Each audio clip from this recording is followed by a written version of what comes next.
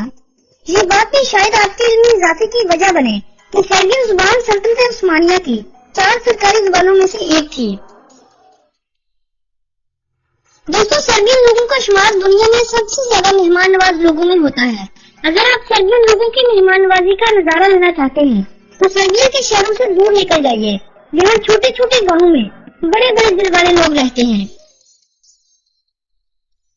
Fit بال Serbia میں سب سے زیادہ پسند کی جانے والی اور زیادہ کھیلی جانے والی کھیل ہے، جبکہ دیگر زیادہ کھیلی جانے والی کھیلوں میں باسکٹ بال، ٹینس، والی بال، واٹر پولو اور ہینڈ بال کا نام قابل ذکر ہے۔ سربیا میں تعلیم کی شرح 98% ہے۔ 30% سربین کمپیوٹر کا باقاعدہ استعمال کرتے ہیں، جبکہ سربیا کی 70% آبادی انٹرنیٹ کا باقاعدہ استعمال کرتی ہے۔ سربیا کی معیشت میں صحت کا شعبہ مزید ترقی کر رہا ہے۔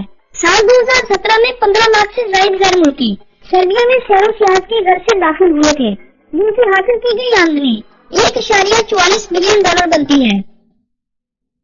سربیا کی معیشت میں زراعت کا بہت بڑا کردار ہے۔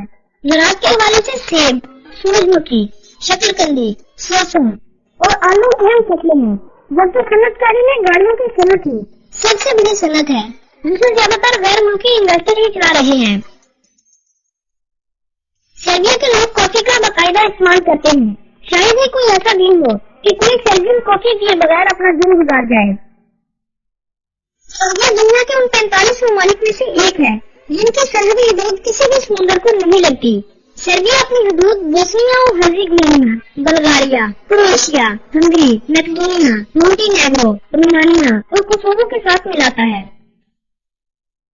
سربیا کے بارے میں جہاں بہت سی دلچسپ باتیں ہیں، وہاں سربیا کے پوگلین پہاڑوں میں گول شکل کے ایسے پتھر بھی پائے گئے ہیں جن کے بارے میں آج تک کوئی نہیں بتا سکا کہ یہ پتھر کتنے سال پرانے ہیں، اور نہ ہی کوئی یہ بتا سکا ہے کہ قدیم ادوار میں اتنی مہارت سے انسانوں نے اس قدر گول پتھر کیسے تراشے ہوں گے۔ دوستوں، سربیا میں اگر آپ کا تمہیں جانا ہو تو میرے چند باتیں اپنے ذہن میں نقش کر لیں۔ کسی بھی سربین سے کبھی بھی 90 کی دہائی کے بارے میں مت پوچھیں۔ 1990 سے 1992 کے درمیان سربین لوگوں نے بہت سے اپنوں کو کھویا ہے۔ بہت سے مشکلات سے گزرے ہیں یہ لوگ۔ کبھی بھی ان کے سامنے کوسووو کی آزادی یا کوسووو کے بارے میں تذکرہ مت کریں، کیونکہ یہ وہ باتیں ہیں جن سے سربین لوگوں کے زخم تازہ ہو جاتے ہیں۔ سربیا کے دارالحکومت بیلگریڈ میں واقع سینٹ ساوا ٹیمپل آرتھوڈوکس مسیحیت کا سب سے بڑا ٹیمپل ہے۔ اس ٹیمپل کو صرف آرتھوڈوکس ہی نہیں بلکہ مسیحیت کے 10 سب سے بڑے چرچ میں شامل کیا جاتا ہے۔ سربیا میں 5 نیشنل پارک ہیں۔ سربیا کا 58% رقبہ قابل کاشت ہے۔ سربیا کے 31.6% رقبے پر جنگلات کا بسیرا ہے۔ سربیا دنیا کے ممالک میں سے ایک ہے جہاں سال بھر زلزلے آتے رہتے ہیں۔ ان زلزلوں کی نوعیت اتنی زیادہ تو نہیں ہوتی، مگر کبھی کبھار یہ سربین لوگوں کی زندگیوں میں اجاڑ دیتے ہیں۔ سربیا نے اب تک صرف 1 نوبل پرائز اپنے نام کا رکھا ہے۔